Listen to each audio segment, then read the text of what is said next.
Rob Austin. The name of the speech is America, No Pain, No Gain. His speech time will be about 15 to 20 minutes. It's in the Professional Speaker Manual, Project 1.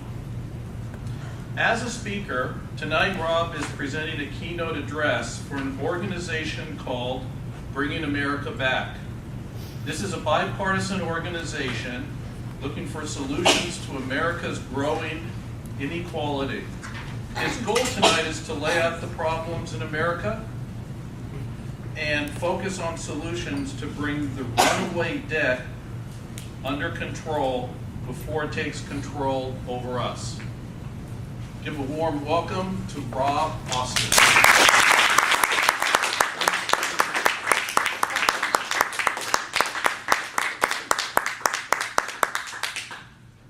Thank you, Bruce. Fellow members of this esteemed organization called Bringing America Back. It's a real privilege to be here tonight to be your keynote address speaker. When Bruce asked me to speak to this organization and be the keynote address speaker, I thought to myself, I asked him, I said, what could I possibly share with this group that they don't know? He gave me a little background on all of you. He said that you guys are for fiscal responsibility. You don't want to hand down the issues that we have currently to our children and our grandchildren, and you want change. Given that, Bruce said to me, why don't you talk about solutions? Come up with some solutions that are not necessarily popular, but are necessary. So tonight, I'm going to map out what's happening in society right now, talk about what's on the horizon, and solutions that we can really implement as a country, beginning with this group right here. Quick note, full disclaimer, I know this is a bipartisan group, but I'm coming after every group in this room. I'm coming after the rich, I'm coming after the middle class, I'm coming after the elderly, and I'm coming after the poor. Because we have to come together as a group to really solve these problems. Let me talk about where we've been. Let me talk specifically about the baby boomer generation. This was an incredible group that lived during an incredible time. They had it great over the last 30 years. They came up in a time when everything they touched went up. There was low unemployment, there was plenty of jobs, incomes went up, assets went up, stock market went up, housing went up. Other than a slight little dip in the early 90s, it was literally a straight line from here to there. In short, they have a comfortable retirement and they live the American dream. But something has quietly been going on the last 13 years that not a lot of people really talk about. We've had 2 stock market crashes. In 2000, as a society, we lost $5 trillion in wealth. In 2008, we had another crash. We lost $7 trillion in wealth. And now we have the biggest inequality between the rich and the poor that we've ever seen. Things are so bad, apparently, that the Fed, as you all know, has been pumping a ridiculous amount of money into the system to keep this thing afloat. So let me ask you, if things are so great, why are they pumping trillions and trillions of dollars into the system? Think about that. I mentioned this is a bipartisan talk.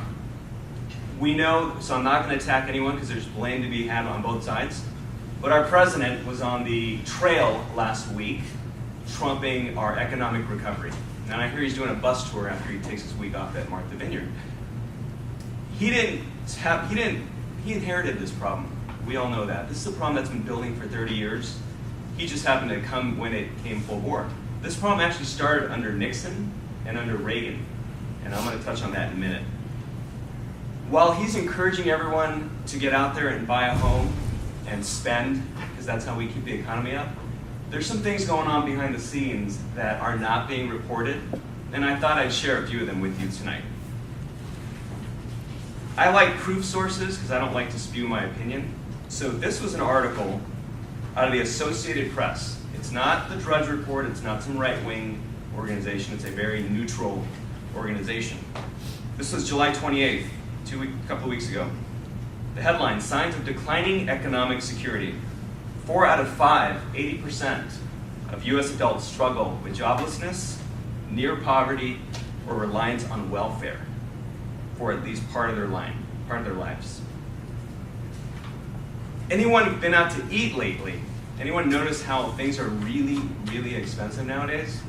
If you go out to eat, the sticker on a burrito at Chipotle is almost $10. Here's a couple articles I pulled. Alcohol prices rising. July 31st. While reporting some soft spots, Diageo, which is a large liquor distributor, was able to stick U.S. drinkers with higher prices, levering a 9% increase on its scotch. Drinkers paid 10% more on vodka and 7% more for gin. But it didn't seem to notice. Consumers didn't seem to notice. And last but not least, beef costs are rising. Ruth's Chris, the steakhouse, a Florida-based steakhouse owner, said beef costs have climbed 17% over the last year. The restaurant raised its prices in February. Now, why do I bring all this up? Just to point out that we're here today to talk about solutions, and a lot of the things that I mentioned are not being talked about because it's not politically feasible to talk about the bad stuff. Gasoline is another thing. It's $4.25 a gallon. Do this next time you're at the gas station. I do this just because I'm a nerd and I'm lame and I have nothing better to do. When I pump gas, and I put the automatic lock in and it's pumping gas, I put my credit card in, $50, $60, $65, doesn't matter. I know I gotta fill it up. Walk around to the other pumps around you and look what people are putting in their tank. 80% of the time, people are putting in $10. When I was a kid, my dad used to give me $20 and say, hey, go inside before credit cards and tell them that you want $20 on number 2. People are doing that nowadays. If you look at every other pump nearby, people are putting round numbers, $10, $5. I saw someone put $2 the other day. How much gas can you get for $2? So, we know the poor and middle class are struggling. We know the problems. Unemployment has also been talked about a lot.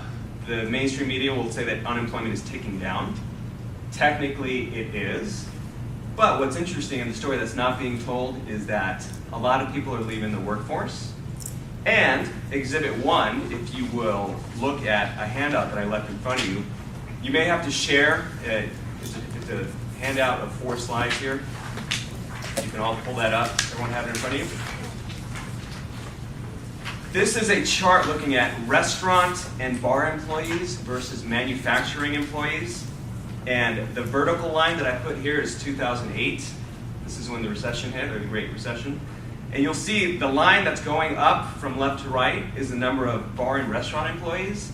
And the line that's going down is the number of manufacturing employees. So yes, unemployment is ticking down, but the majority of jobs are lower paying restaurant and bar employees. So they're getting lower incomes, and manufacturing jobs as a country are where the bread and butter at. So don't always believe what you're seeing when it comes to the unemployment rate. There was a story on PBS's Frontline. They talked about a couple that they followed back in 1990. Ronnie's nodding her head. It's a great story. They took their cameras back to 1990. They followed a couple, I believe in Milwaukee, Wisconsin. There's 2 couples. I'm going to focus on one of them. And they showed their life back in the early 90s. This was a segment that was shown in 1990. Their life was great. They were married. They had a small family of like 5 children. The husband was working a great manufacturing job. Milwaukee was a hub for manufacturing. And they brought the cameras back 22 years later to this year. And they showed the same family, same couple. And they said, where are you now? And everything I just talked about is true. The manufacturing jobs are gone. He's now, I think, a trash truck driver in his 60s. The family's struggling. And that story goes on and on. You pick your state in America, that's what's happening. Long-term issues now are also an issue. Healthcare, we know 18% of GDP goes to healthcare. We know that's not sustainable. Medicare and Social Security are going to eat up everything that we have. So let's go to this next chart, because this is an important chart that I really want. Before I talk about solutions, I want to educate everybody. This is a chart of total debt that's been taken on from 1950 to the current. I mentioned earlier that the problem that President Obama inherited was not his problem. If you look back to where those two lines started in the early 70s, you see from 1950 on they were together, and then in the early 70s they started to kind of separate. In the early 70s, President Nixon got rid of what's called the gold standard. That kept the checks and balances in place so that governments couldn't run up these incredible debts. Nixon wanted some more flexibility, got rid of the gold standard. That allowed our government to kind of borrow more money and take out IOUs. And you see from that point on, you see that one vertical line that just goes up. That's the amount of debt we've taken on. And then if you fast forward to 2008, you see that gray line. Every gray line indicates a recession. In 2008, there was a little dip in that trajectory of that line. That little tiny blip you see there was the panic of 2008, where everyone thought the world was going to end. So we've treated a debt problem in the last 5 years with more debt. And now the only reason why Obama's out in the trail saying to buy a house, and the only reason that every politician is telling you to have confidence, is because that trajectory of that line, it needs to stay up, it needs to keep going up. Because the minute it stops and it starts to fall, everything will start to contract. So we've kind of created a problem for ourselves where you just got to keep it, you got to keep the music playing, you got to keep spending money, because if we don't, that little blip of 2008, it's amazing what that little blip did. Now, what is important is I'm sure many people are going to say, well, we've had this debt problem forever, who cares, we can keep it running, it really doesn't matter, it really hasn't affected us yet. We can keep taking out student loans, we can keep buying homes, we can keep going to restaurants, we can keep maxing out our credit cards. Sure, it's worked all this time, right? We can keep running a deficit. But there's something happening behind the scenes that I think is really, really interesting. The bond vigilantes are knocking on the door. They're whispering. It was a term that President Clinton came up with in the early 90s, saying that bond investors really control our fate of every government around the world. When the panic of 2008 hit, the Federal Reserve came in and said, hey, we're going to lower interest rates, which were already low. We're going to keep jamming them lower so that people can refinance their homes and take on more debt and really do well. There's a limit to what you can do with that. You look at the next chart.